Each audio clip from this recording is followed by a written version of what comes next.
the last week of February, we got the craziest news in at least 15 years of my life. And it good, what positive? Potentially, you know. It is. I don't know what it is, but it 100% is for the positive. Yikes.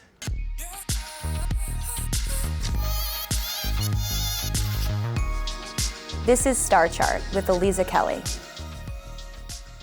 I am here with the amazing Spencer, Gunnar, and Heidi Pratt. This is a dream come true, actually, and we're in their beautiful home. Thank you for coming. I'm so excited too. Have you guys had your charts read before? And I always read, what a Leo has going on, but I don't know really anything. People are always asking me like, oh, what crystals go with this? And I'm like, I should learn.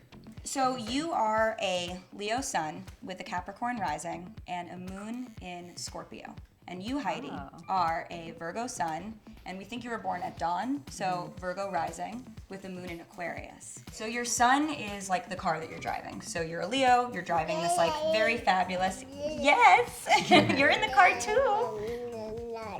Yeah? And the road that you're driving on is one that is intense. Part of you is looking for something that's going to be able to help give you guidance and structure. Yes. Sounds just like Spencer. In your chart, you actually have similar energies, obviously a little bit different. A lot of what your experience is like, yeah, I want things to be practical and real and grounded, but I also realize that like none of this is actually matters. Like there's bigger things for me to be attuned to. Like how am I changing the world? It's definitely sounded like Heidi. I really want to help and I want to be involved in charities and I just don't want to focus on my life all the time. I really want to do as much as I can for everyone else. So yeah, that really resonates. And at the same time, I need like order. Like if I had the exact same schedule every day, I'd be fine with that, So.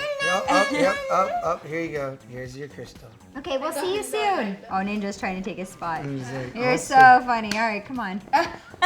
We'll just do a swap. No one will notice. I'm a neat freak. Like this drives me crazy when my counter, like I'm trying to let go of certain things. Being a perfectionist, I'm like, oh, I did this wrong. I did that wrong. I did that wrong. So it's important I try to like not be so critical of myself. Right, but it's hard to just not be critical, right? Yeah. Your chart is very aware because you can see the cracks in all the systems and you can see the flaws in everything. When you spin that to not be like an internal criticism, but an external awareness of how things can become better, it actually becomes a superpower. So my superpower is organization and deorganization. Yes, basically. Exactly. And being able I would back that. And being able to come into an existing system and say like the reason that this isn't working is because of X, Y, and Z. And interestingly, your charts work together very seamlessly. Where you're interested in thinking about things in like a macro level, where you're like, I want to have a big store in Ibiza and sell crystals, for instance. And then you're like, but what about the details?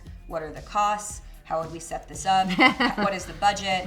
She's the accountant. I mean, like what you're saying, Heidi is really the CEO of the crystal business because I just got into the crystals because she said I couldn't buy anymore.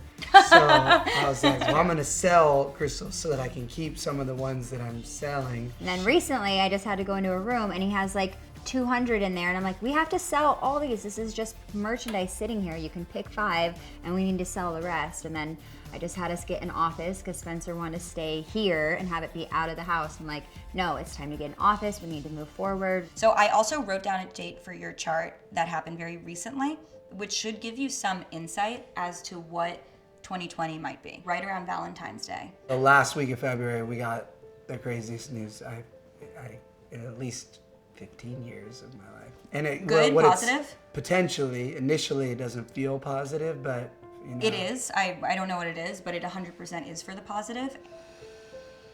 Yikes. And it's like a decision that needs to be made. Like, do you continue this route that maybe we would have done in the past, or do we take a harder route that's risking things that might not seem like the smarter financial choice? I think you have to do the braver thing.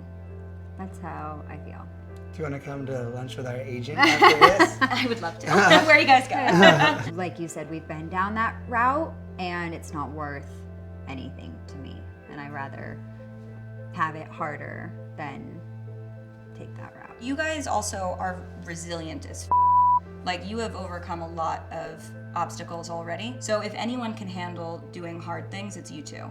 And I think that you can't forget that. Even in interviews, they're always like, how have you guys stuck together? You've been through so much, from, you know, fame and losing all our money to surgery to family stuff to just like really hard. Like one of the things we always say would be so hard for a couple to go through. And we've just been through so much hardship, and it does just make us stronger through it. We can do anything together. You guys as charts are so beautifully enmeshed and embedded into each other. I think that you guys definitely have like a very past life connection. Heidi, Spencer falls in the area of your chart called the 12th house, which is the last step of our cycle of astrology. Maybe that's why Heidi felt love at first sight. I did. I told everyone I was going to marry Spencer right when I met him, and I felt like so in love with him, probably like too much where it was, you know, and I was really young and no one really believed me, but I just felt this soul connection with Spencer, even though it was like I was drunk and it was on the dance floor and all this, but I felt like a really powerful vibration or love from him. Ditto. Clearly I Sure. Clearly I felt it back. There actually is an interesting thing that goes on with your chart with Heidi too. So her sun falls in your 8th house. It's called death, sex, and transformation. It's very important that you guys are together, and it's very important that you guys met. Mind blown.